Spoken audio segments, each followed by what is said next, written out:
국민의힘은 국가를 위기에 몰아넣은 윤석열 징계부터 하십시오. 어제 권성동 원내대표가 교섭단체 대표연설에서 12.3 비상계엄 선포와 윤석열 탄핵, 구속 기소에 대해 사과했습니다. 그런데 진심이 전혀 느껴지지 않습니다. 국가적으로 큰 위기를 불러온 12.3 비상계엄 선포에 대해 사과를 한다면서 그동안은 왜 윤석열 탄핵과 내란 특검을 반대하고 왜 구치소에 찾아가 내란 속의 윤석열을 면회했습니까? 권성동 원내대표의 사과가 손톱만큼이라도 진정성이 있으려면 남 탓 그만하고 윤석열을 중징계해야 합니다. 내란 사태가 벌어진 지 2달 넘도록 윤석열이 여전히 국민의힘 1호 당원이라는 게 말이나 되는 소리입니까? 국민의힘은 국가를 위기로 몰아넣고 국민을 불안에 떨게 한 내란 속의 윤석열을 당장 출당 조치하십시오. 어제 민주당과 야당들이 명태균 특검법을 공동 발의했습니다.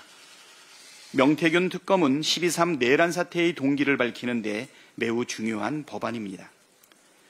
윤석열이 왜 하필 12월 3일에 비상계엄을 선포했는가 하는 이유를 밝히기 위해서는 명태균 게이트를 철저하게 수사해야 합니다.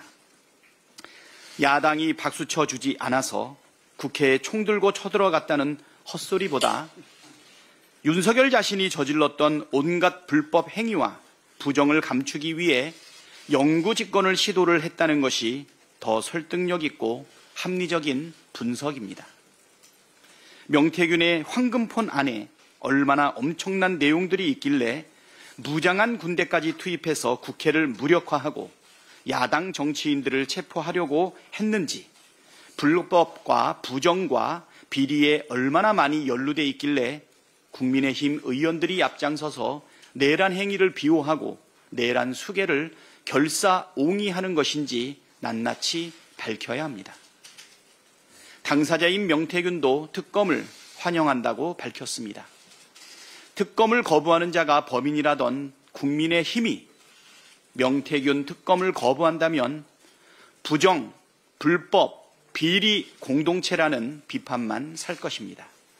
떳떳하다면 명태균 특검법에 협조하길 바랍니다.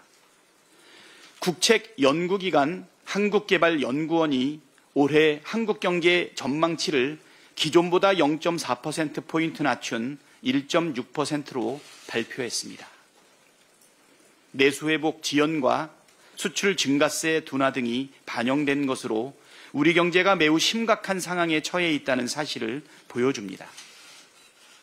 실제로 내수경기 침체가 장기화되면서 자영업자들의 폐업도 속출하고 있고 특히 지난해 1인 자영업자들 숫자가 2018년 이후 처음으로 감소세로 전환되었습니다. 이대로 방치한다면 우리 경제는 회생불능의 상태로 접어들 수 있습니다. 시급하게 추경으로 심폐소생을 해야 합니다. 민주당은 계속해서 추경 필요성을 강조하고 촉구해 왔습니다. 국민의힘도 추경 필요성에 대해서 인정하고 있는 만큼 빠르게 추경 논의에 나서기를 촉구합니다. 총각을 다투는 상황인데도 이런저런 전제 조건을 달거나 야당 탓하면서 추경을 미루는 것은 국민의힘이 국정을 책임질 능력이 전혀 없는 무책임하고 무능력한 정당이라는 자백일 뿐입니다. 초등학교 1학년 학생이 교내에서 교사에게 흉기에 찔려 사망하는 충격적인 일이 벌어졌습니다. 희생된 학생의 명복을 빌며 유가족들에게도 깊은 위로의 말씀을 전합니다.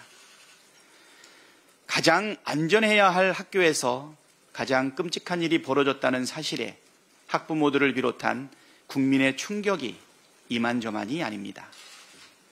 결코 일어나선 안 될 일이었고 앞으로도 절대 일어나지 말아야 할 일입니다. 경찰이 철저하게 수사해서 진상을 밝히고 엄벌에 처하는 것도 필요하지만 학교 당국과 교육청의 대응에 문제가 없었는지, 제도적 허점이 없었는지도 꼼꼼하게 따지고 보완할 것은 보완해야 합니다. 민주당은 모든 학생이 안전하고 모든 학부모가 안심할 수 있도록 대책을 세우기 위해 최선을 다하겠습니다.